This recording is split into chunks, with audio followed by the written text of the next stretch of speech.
ચાપ કરવાનો એવું કીધું એમને ખબર છે આની દાંડલી છે ગુલાબી કલરની હું પહેરું કેવા લાગે છે મને જો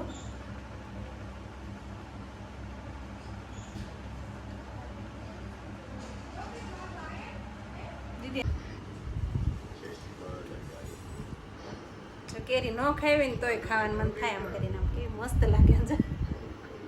આ દીદી જેવાની બે કેરી ઓછી ભાવે ને તોય ખાવાનું મન થઈ જાય આમાં ચાય બનાવી જય શ્રી કૃષ્ણ જય માતાજી બધાને અત્યારે જો 11 વાગી ગયા છે અને હું દીદી બે પેકેજ સરખા કરવા બેસી ગયા છે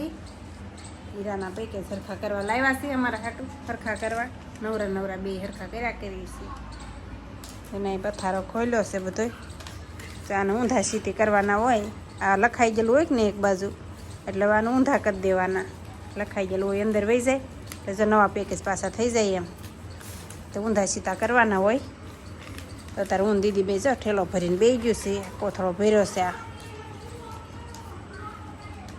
અત્યારે તેવું કામકાજ હાલે છે અમારે અને તડકો આજ તો બહુ થઈ ગયો છે 11 વાગ્યાને ત્યાં એટલો તડકો થઈ ગયો છે ને આમ ગરમી એટલી છે ને તડકો એટલો થઈ ગયો છે આજ તો 2 દિવસથી તો બહુ જ તડકો પડે છે અમારે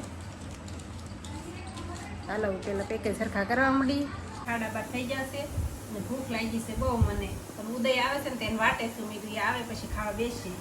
ટેટી ફ્રીજમાં પડી છે ટાઢી થઈ ગઈ છે તો મેં કીધું ઘડીક પહેલાં આપણે ટેટી ખાઈ લઈએ થોડી ટેકો થઈ છે ને તો ઉદય આવી જાય પછી આપણે ખાઈ લઈએ આવતો દશે એ ભૂખ બહુ લાગી છે આપણે તો ટેટી ખાવાનું ચાલુ કરી દીધું છે અને દીદીએ તો ખાઈ લીધું છે અમારે ખાવાનું બાકી છે બી છે ને આપણે સૂકવીને મીઠાવાળા કરીને પછી સૂકવી દેવાના પછી શેકી બહુ મસ્ત લાગે ખાવામાં દેખા દે ને આમ બી ન હોય દેવા લાગે ચાલ ભૂચવી દેવાય મીઠાવાળા કરીને મસ્ત થઈ જાય ખાઈશ ટેટી ચાલો આપણે ખાઈ લઈએ ટેટી પહેલા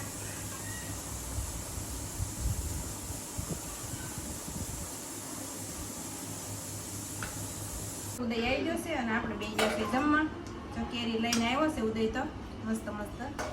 તો કેરી કેવી સરસ લઈને આવ્યો છે મસ્ત કેરી ખાન છે અને ભાત છે અને સાસ છે અને ભાત ખાવ તો ભાત બનાવી દીધા છે અને કેરી હવે આપણે સુધારી વાળી છે કેરી તો ચોખ્ખું છે તો સારી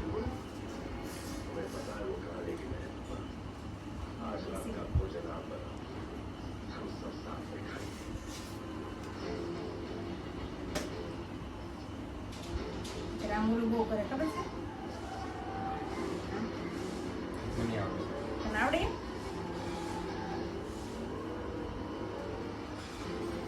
ન આવડે ને મને જ આવડે જોઈશે તું આગળ પછી આવું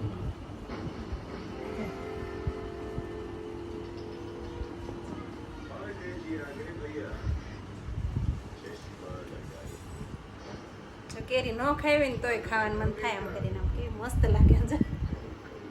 આ દીદી જેવાની બે કેરી ઓછી ભાવે ને તોય ખાવાનું મન થઈ જાય આમાં ચાય બનાવી ને એટલે મસ્ત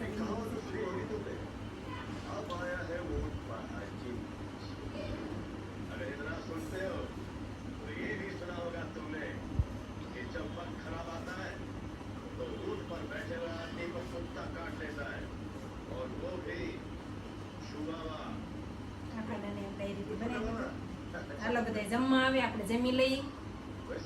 હાલો દીદીને તો કઈ જમવાનું છે નહીં મારે બધાને જમવાનું છે તો હાલો આપણે જમી લઈએ હવે અત્યારે શું સુરત દાખામાં તૈયારી થઈ ગઈ છે અને જા વાદળ તો આમ કેવા આમ કિરણો કેવા બતાવે છે જો આમ પ્રકાશ પડે છે કેવો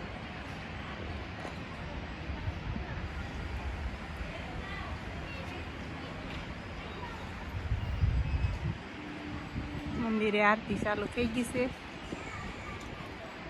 7 વાગી ગયા 7 વાગે આરતી થવા મળી વહેલા હાર થાય છે આજ તો આરતી ઉનાળો રહ્યો ને એટલે ખબર ન રહે કેટલા વાગે એમ અને અહીંયા જો હું દીદી શાકભાજી બધી સુધારવા વહી આવ્યું છે કોબી ને કાંદા સુધારવાના બાકી છે જે બટેટા સુધારાઈ ગયા ગાજર સુધારાઈ ગયા છે લસણ ફોલાઈ ગયું છે કોબી સુધારાઈ ગઈ છે હવે ધાણા ને એવું સુધારવાનું છે ધાણા ને એવું સુધારી નાખ્યું ધાબે જો કે વાહારવું મજા આવે ત્યારે જો આપણે પાછું એનું કામ ચાલુ કરી દીધું છે કે સરખા કરવાના એટલા થઈ ગયા છે અને હવે એટલાક રહ્યા છે સરખા કરવાના તો કરી નાખીએ હાંજ સુધીમાં સરખા અને આ બીજા જો દીદીના ચશ્મા આવી જશે નવા આપણે સાયન ગયા હતા ને જે ચશ્મા કરાવવા નાખવા જો ગુલાબી કલરનું અંદરનું ઓલું તે છે ચશ્મા સાફ કરવાનું કીધું આમાંથી સાફ કરવાનો એવું કીધું એમને ખબર છે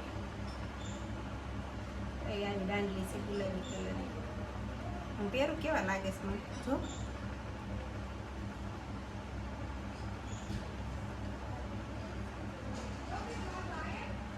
દીદી આમાંથી એક આંખમાં ઓલું દેખાય ને એક આંખમાં ચાકુ દેખાય એટલે તારે એક આંખમાં વધારે છે ને એક આંખમાં ઓછા છે કેવા લાગે છે મને ચશ્મા પડે છે મસ્ત લાગે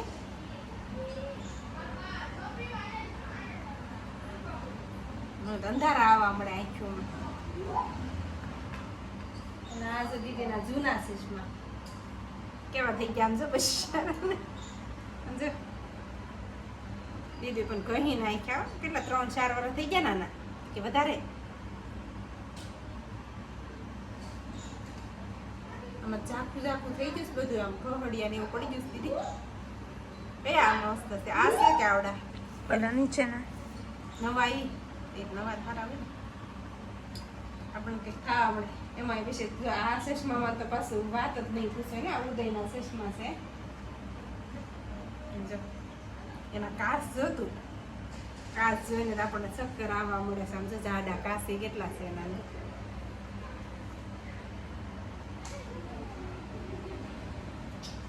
ઓહો ફેર ચડવા મળે આમાં આ પહેરીને તો ચક્કર આવે આપણને એવું દઈ જોતો તાર ચશ્મા ઉદય આમ આગો હોય ને એવું લાગે આમ ચાલો તો આ સાથે જ આજનો બ્લોગ આપણે અહીંયા પૂરો કરશું તો વિડીયો તમને કેવો લાગ્યો કમેન્ટમાં જરૂર કહેજો અને જો પસંદ આવ્યો તો લાઈક કરજો શેર કરજો અને ચેનલમાં નવા હોય તો ચેનલને સબસ્ક્રાઈબ કરી લેજો તો ફરી પાછા મળશું આપણે નવા બ્લોગમાં